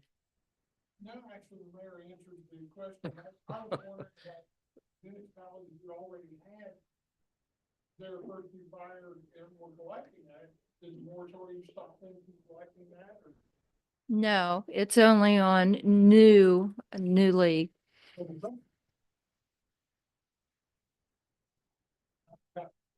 Not at all. It was aimed at us. Yeah. And Oh, is it- it's already ruled that you can collect that first. Absolutely, absolutely. And I think that's part of what this resolution is. You have the three branches of government and the judicial branches. If we go into that forum against anybody who doesn't want to pay, we're gonna win. Now, yeah. Now the other two branches, they provide checks to that judicial branch, and so now the legislature can't win in federal or can't win in court, so they're trying to do a check against the judiciary, who says, yeah, these fees are fine, even though you don't have representation in a city. And so that's the upper high level state level political game that's happening. And from a structural standpoint, cities we're not just some independent creation, or we just don't exist. The state legislature creates cities, and so whatever powers they give us, they can take away. And so it's not just as simple as saying you shake your finger at them and say you better not, because they can, and I think they will. It just comes down to what service are we gonna have to provide at the end of it, right? I've been very explicit with them. I said, boys, you're playing a dangerous game here, and I'm not trying to threaten you. I'm just saying there's a lot of moving pieces here that I'm not quite sure you're grasping or considering. And so we won't necessarily stand by if we're not gonna be the whipping child at the end of the day. If you make a bad decision, we're gonna abide by it, and it may be a bad situation for all. May make things worse. And I think, hopefully they're aware of that. And I think that's kind of the feet dragging we're getting, is that they don't really see a better solution. They just don't like our fee. And I'm putting words in their mouth there, but that's my general take of the conundrum we find ourselves in. The more he dug into it, the more he's learned that it's a bigger problem than what he thought. Yeah. The other volunteer departments, the other state departments. He realized that municipalities are the one that's taking care of the rest of the department. Yeah. Yeah. And we've been very clear. I just want to say it for the record. I'm not trying to beat a dead horse, but we've been very clear that we're here to support the volunteer fire departments as long as they can exist, and that we really don't have any interest. We'll back them up and mutually aid them as best we can, but we're not trying to get into their territory and run calls or anything like that. But I think everybody sees the writing on the wall that the volunteer services are struggling from a manpower standpoint.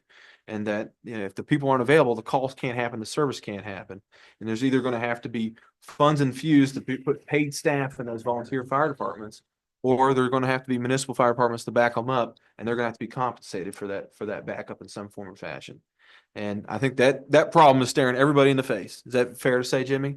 And I think from our standpoint, we want it to be an organic transition, if there is a transition, that volunteer fire departments will exist as long as they can continue to exist.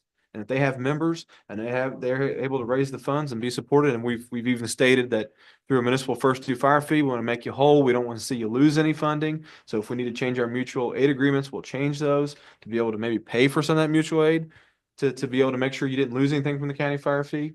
But that has not changed the conversation one iota.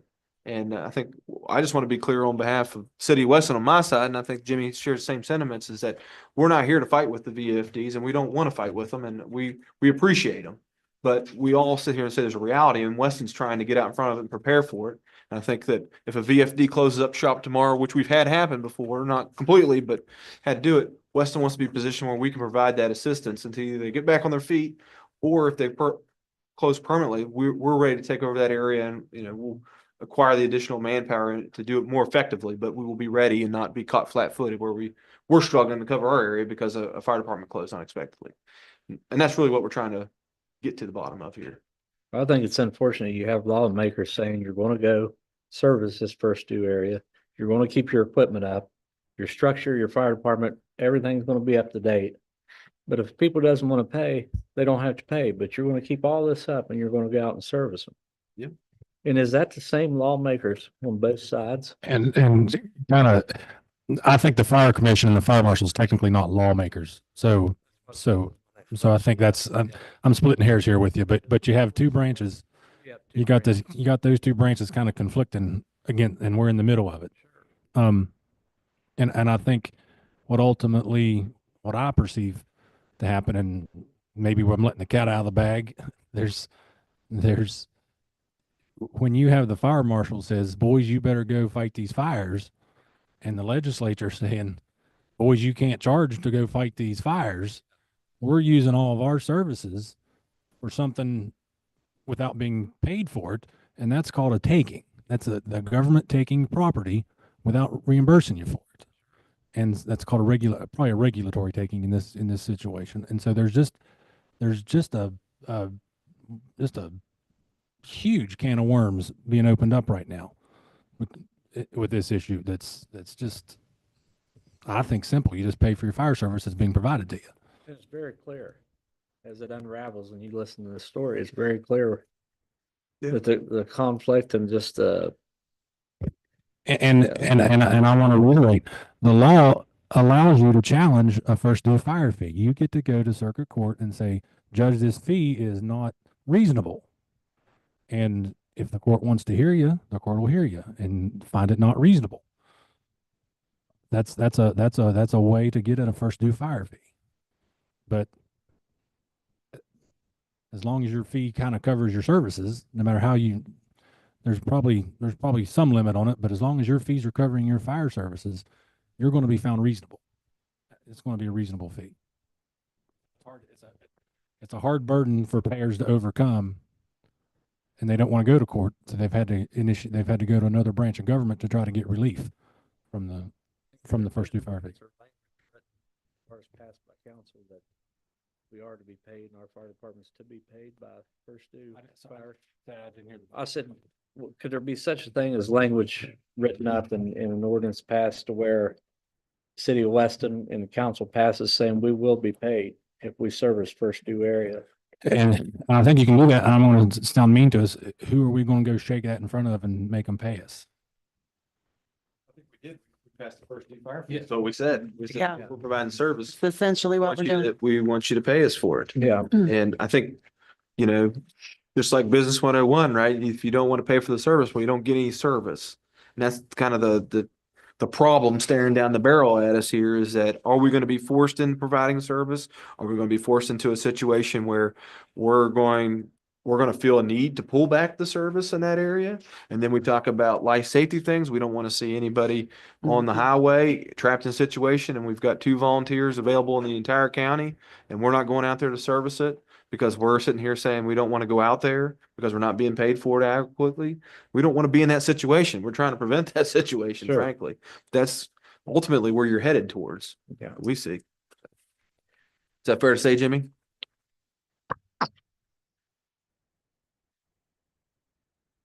Okay, so, is there consideration of a move towards resolution 2025-001?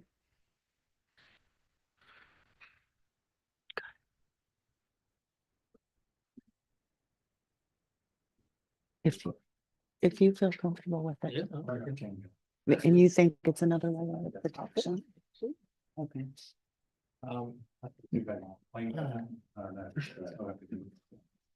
If there's no additional discussion, I'd like to move to approve this. The Weston City Council Resolution 2025-001 by title only. Okay, is there a second? I'll second. Okay, it's been moved and second. Any discussion?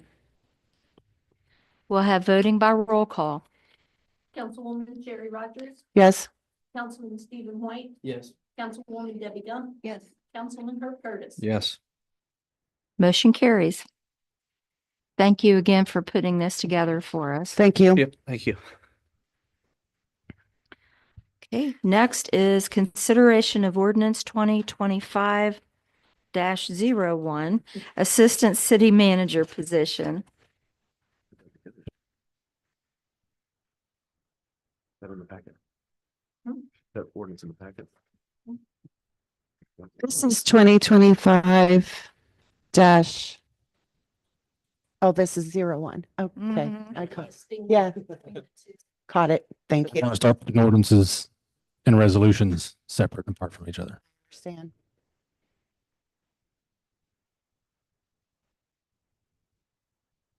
I'll move to approve the first reading of the ordinance 2025-01, the creation of a position of Assistant City Manager. To have the first reading. Yes, I thought that's what I said. Yeah, Yeah, to have the sorry. first reading. It's been moved and second. Any discussion? I thought we talked about having administrative assistant instead of assistant city manager. We did. You're right.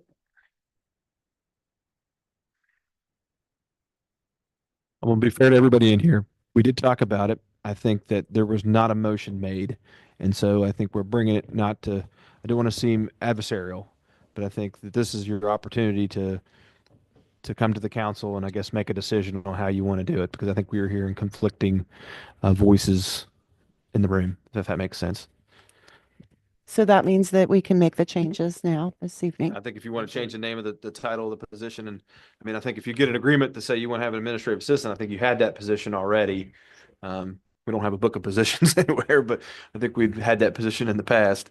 So if you decide you want to do an administrative assistant, I don't want to give legal advice. I don't know if you necessarily have to pass an ordinance tonight if you're just going to have an administrative assistant, but if you want to have an assistant city manager, then I think that you need to have an ordinance. Kind of to recap, the administrative assistant's already been in the budget. So, Yeah. so Well, All we right, just moved moving on. funds around to different Yeah. departments. Are you sure you want to do that whenever this position, part of their duties may be to attend regulatory meetings in lieu of the city manager? I mean, it's just a thought. Was there a difference in the position as far as being an officer or not being an officer in Of these the two positions? Of the city. Yeah. Because that would be the biggest. I don't think we're treating this position as a salaried position, are we? I think it's going to be an hourly position. It's not, we're not going to view it, it's not going to be appointed by the council. It's going to be Yeah. just basically, I don't know if you're a Dunder Mifflin Office fan, if you're watching that TV show, but Dwight says he's the assistant regional manager and Michael says he's the assistant to the regional manager.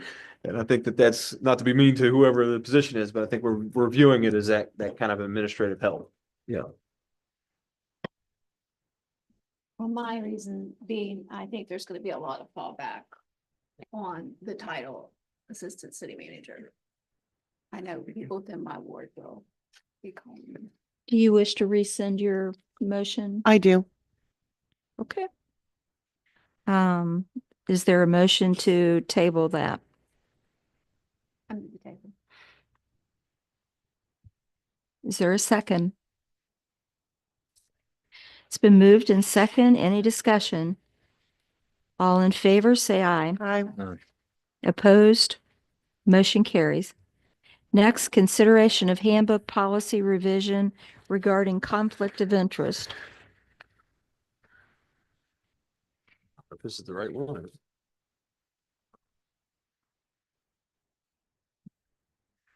All right, well, I apologize. This is not easily discernible.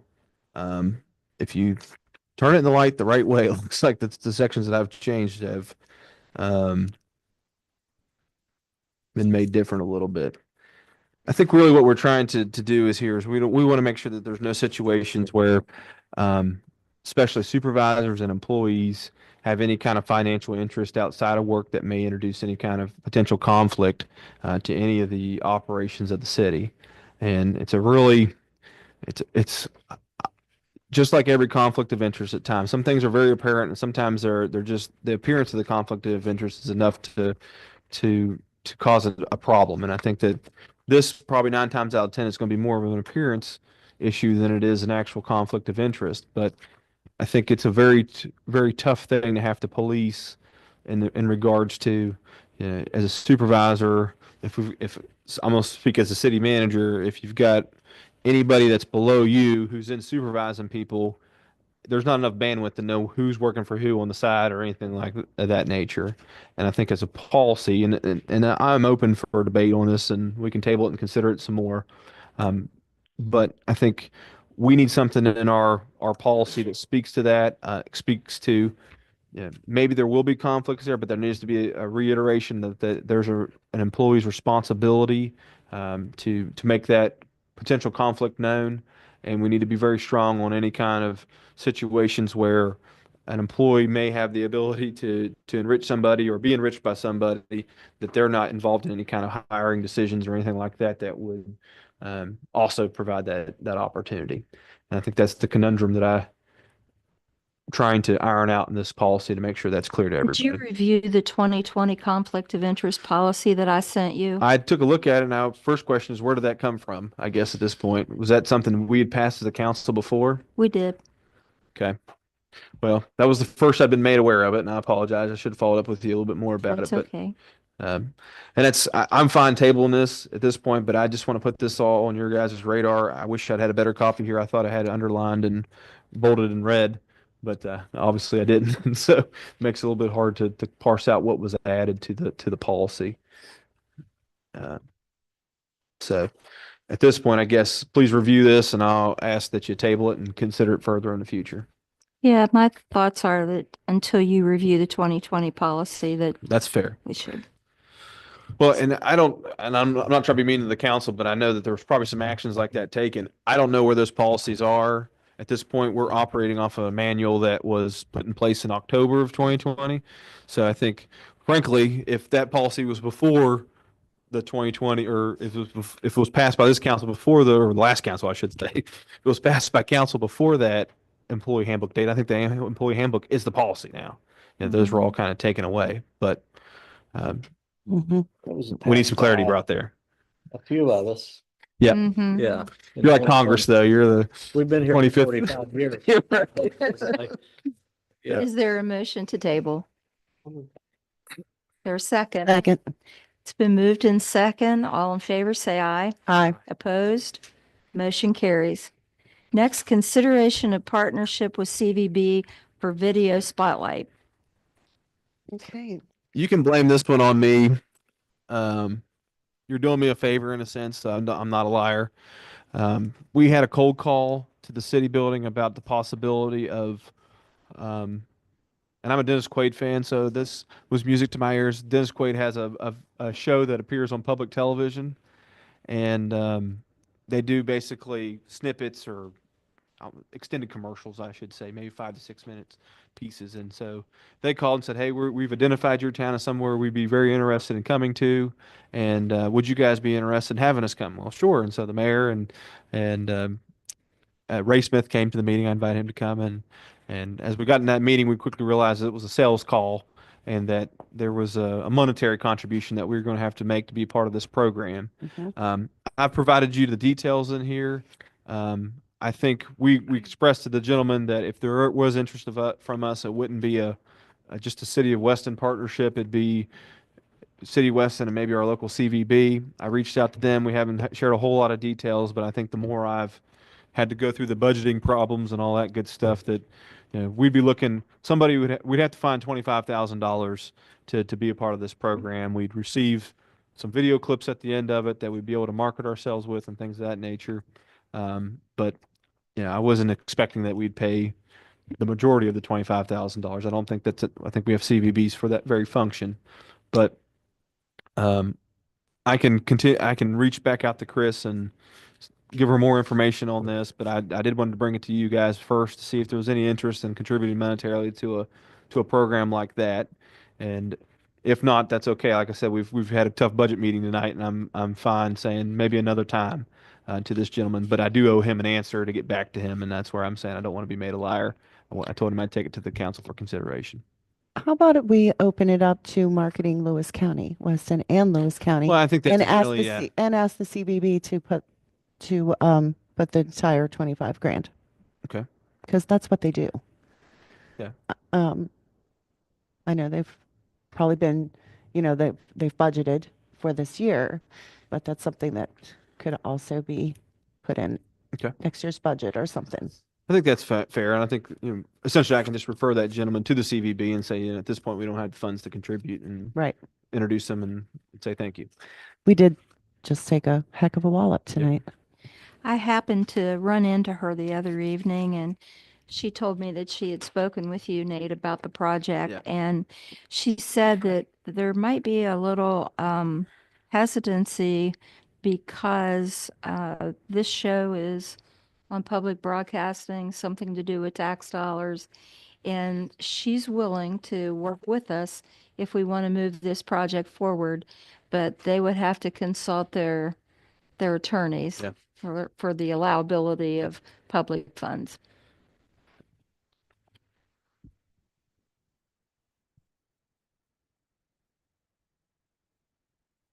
If there's no interest from council on any kind of monetary contribution, I think you just make the motion, or I'd recommend you make the motion to let me refer it to the CVB and we'll go from there.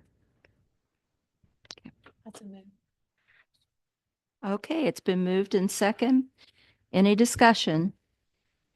All in favor, say aye. Aye. Opposed? Motion carries. Next, consideration of appointment of Jeffrey Petrie and Dora Pratt to Weston Housing Authority and acceptance of resignation letters for Joyce Lamb, Robert King, and Kathy Evans. In the past with Weston Housing Authority, they've always kind of recommended the folks that they would like to see appointed to the board. And I think in some sense that's kind of brought us a lot of questions, but the more we investigated it, housing authorities are a peculiar instrument within code and federal guidelines. And so I don't think we've done anything necessarily wrong there. I think council does serve as some kind of functionary oversight. It's not the Weston Housing Authority exactly. If you walk in there, it's the housing authority of the city of Weston. And so they're not a city agency, they're not a city department, but they are affiliated with the city of Weston. And that's the best way I can explain it to you.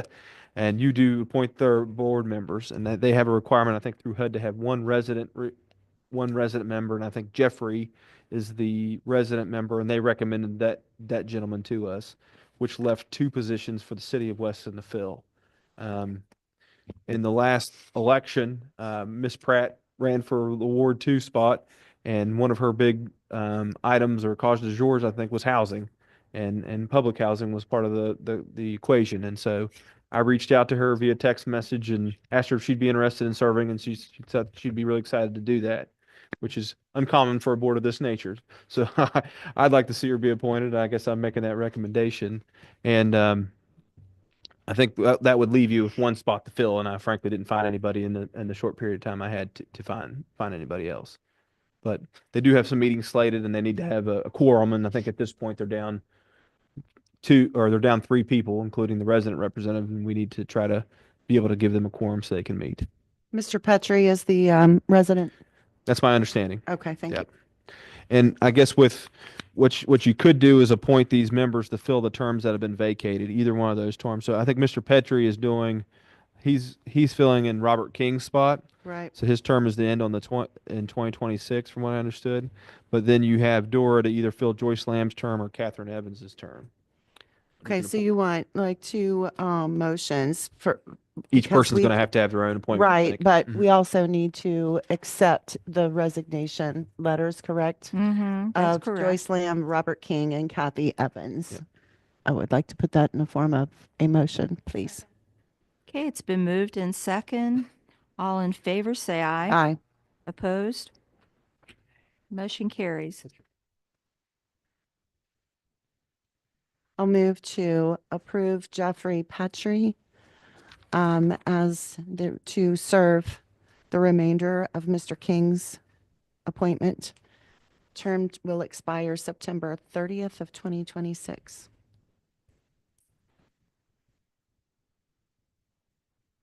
Okay.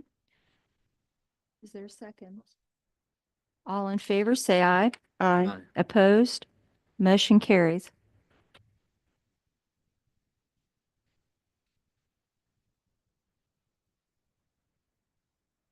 Are you ready for the next one, Sherry? Yeah, so, Ms. Thank you. Pratt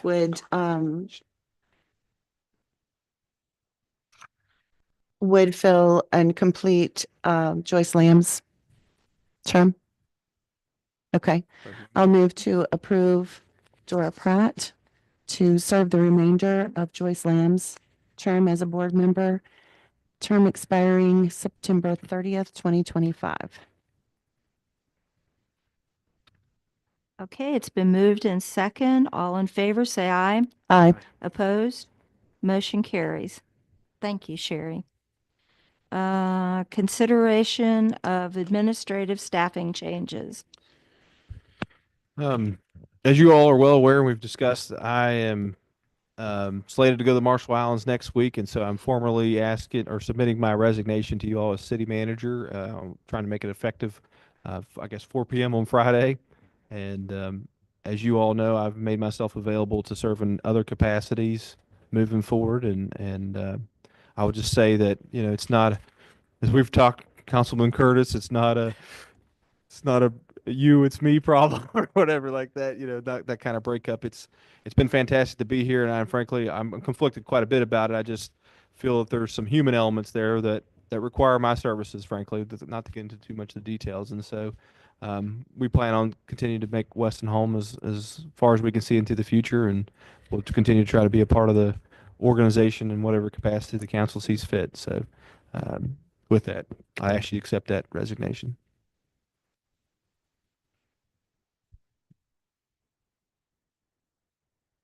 Move to accept the resignation. Nate Stansberry as city manager. There a second? I was hoping to say the motion died for a lack of second. It's been moved in second. All in favor, say aye. Opposed? Motion carries.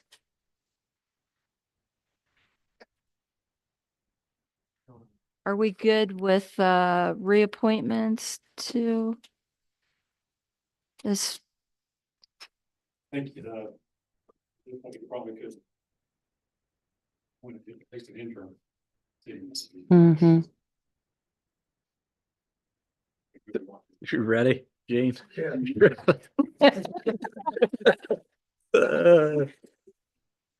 Uh-oh. You look good. You look ready. You ready? Okay, is there a motion to appoint an interim city manager? I'll move to appoint an interim city manager. And who might that person be? Sorry, it's Salzburg. I'm sorry.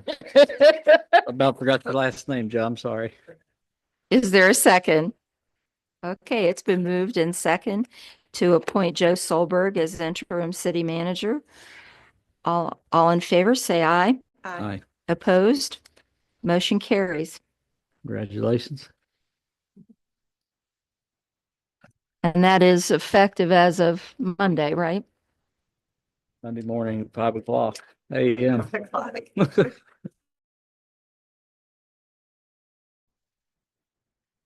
Okay, next, reports of city council. So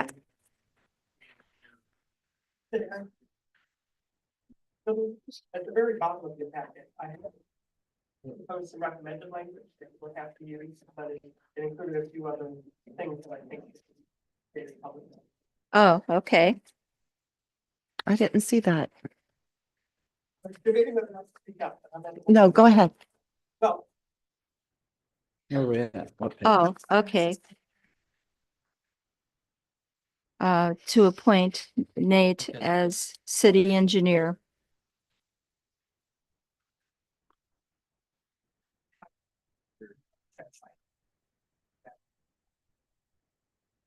Because we need that in the minutes. Because the bank needs the minutes for the new signature cards to be changed. Yes.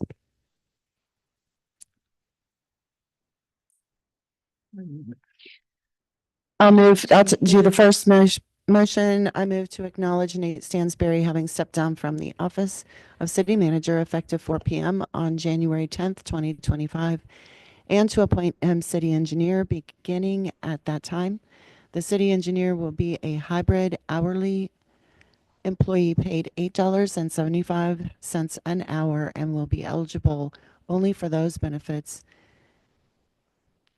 that his worked hours make him, his worked hours make him eligible for. Mhm. Sorry. Is there a second? It's been moved and second. All in favor, say aye. Aye. Opposed?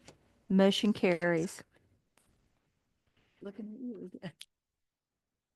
We I take move to turns. appoint Joe Solberg as interim city manager with a wage for that role of $12,000 a year.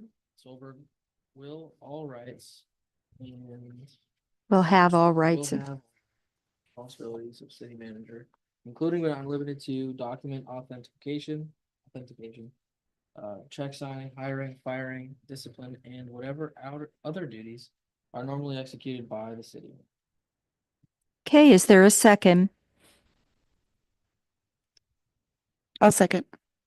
Okay, it's been moved and second. All in favor, say aye. Aye. Opposed? Motion carries. Did we cover it, Joe? Okay. All right, we'll move on to reports of city council. I just want to state again, we've talked about the Walmart meeting today, but it was a great reminder of the changes that have taken place in city government in the last 4 to 5 years. We have intelligent, capable people on staff, compassionate. We put together a team of good, qualified, capable council, most of them anyway. No, seriously.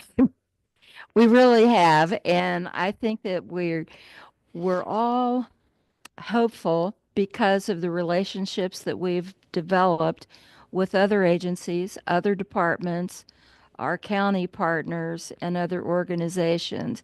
Today was just a very hopeful meeting, regardless of what comes out of it. I feel like for the first time ever, we're all on the same page, and there are so many possibilities, and it's all due to the fact that we're all working together for a common vision. And it's been many years since I've seen that happen in Weston and Lewis County. So thank you all for that.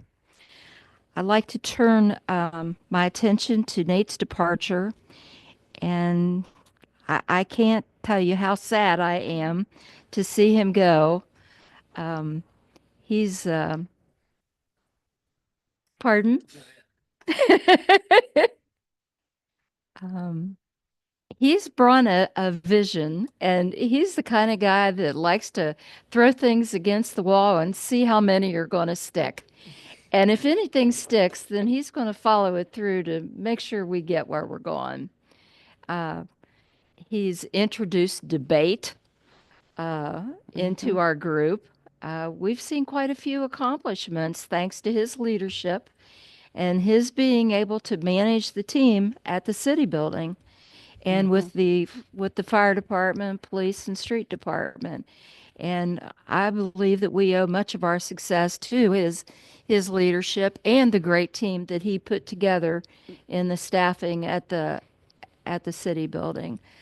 I hope that his email address and phone will be available while he's in the Marshall Islands, because we definitely plan on contacting him. And I hope, I know that he's going to be available as city engineer, and I hope when his work is done in the Marshall Islands that he will consider how much we love him, how much he's done for us, and how much we could still use his help.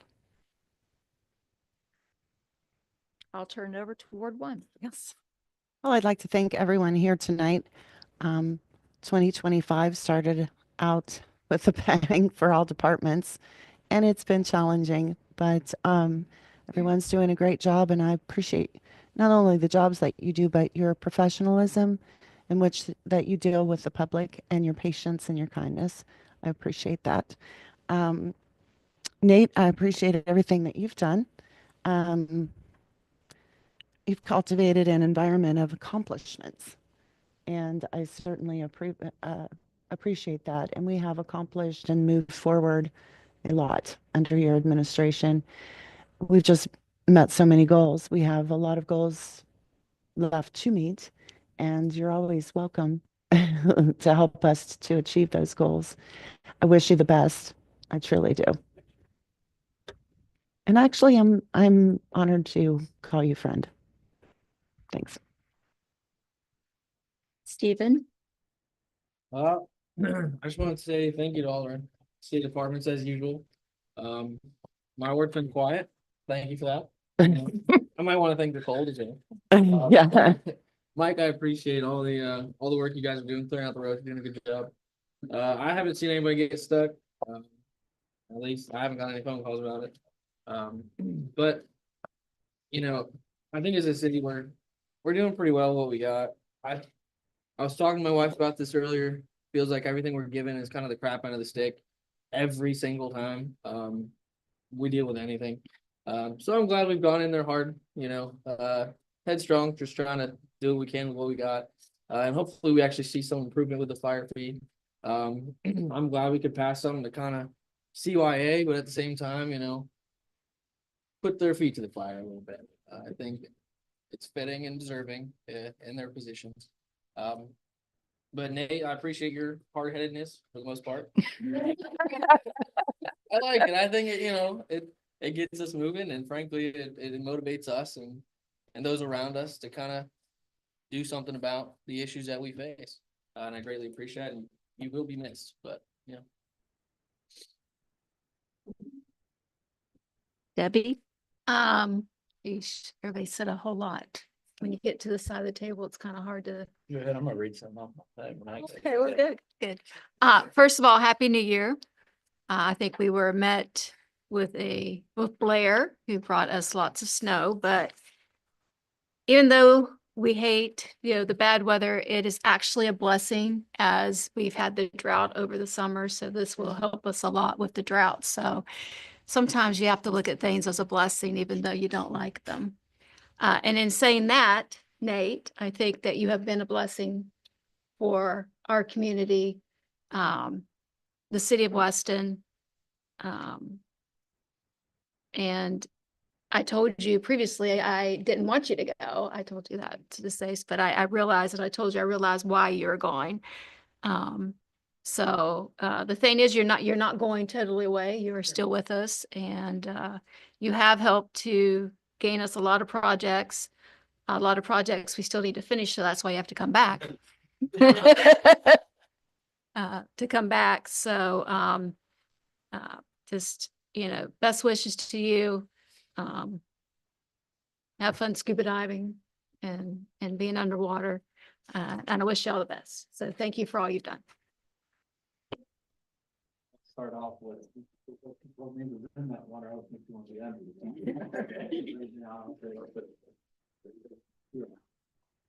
Just want to thank Mike and them for to start out with that, for the roads, had a lot of snow and what a mess we've had, and kind of disappointing the state, some of the work they've done. You can say that publicly, but there's a lot of snow that can be picked up, and of course we often agree with the work that we do, but reiterating what the mayor had said, I think we've come a long way, and it takes many personalities and thought processes and the way people think and working together to accomplish one common goal. I think we're on track to do that. There's a lot of work to do, and you may have the next administration come in and just drop the ball and everything go a different direction. But I feel like since all of us have been in here together working as a team, we've come a long way with what we've done. Thank you for all you've done, Nate. Hope to see you soon, and good luck to you. I want to thank Mike as well. He's been helping me out some, and on the other end, for a different hat to wear, a couple of them had to he's definitely responded, and the city law enforcement do a really good job of responding to, issues, and at least the ones I've had, I'm sure they do for other council members and people within the city as well, so thank you guys for that. Jimmy and them, thank you guys for what you're doing, and hopefully with this first due fire fee, we get to get common ground to a positive place, so. Dee, I thank you. I haven't seen you forever. I don't know what you're doing. But thank you. Yeah. I'd like to thank Marty again for the grants that we captured and the work you put into that. That's definitely going to make a big difference in the city of Weston once we get going with the demolition process. So that being said, move to adjourn. There a second? All in favor, say aye. Motion carries.